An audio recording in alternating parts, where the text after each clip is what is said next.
In this video, I'm going to show you how to add your card to Apple Pay on your iPhone. So it's pretty easy, just follow the steps I do. So all we need is just to change some settings. So open the settings page right up here and then scroll down for a little to find the wallet and Apple Pay right up here.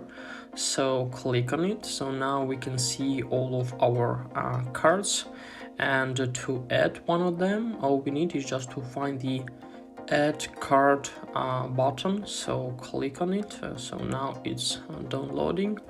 Now we need to choose the necessary option to add the debit or credit card or just travel card. So to add debit, and then click on continue. So now we can for example scan our card or enter the card details manually. So here we can enter the name and the card number, and then input all the necessary parts, and then your card will be successfully added to your Apple Wallet.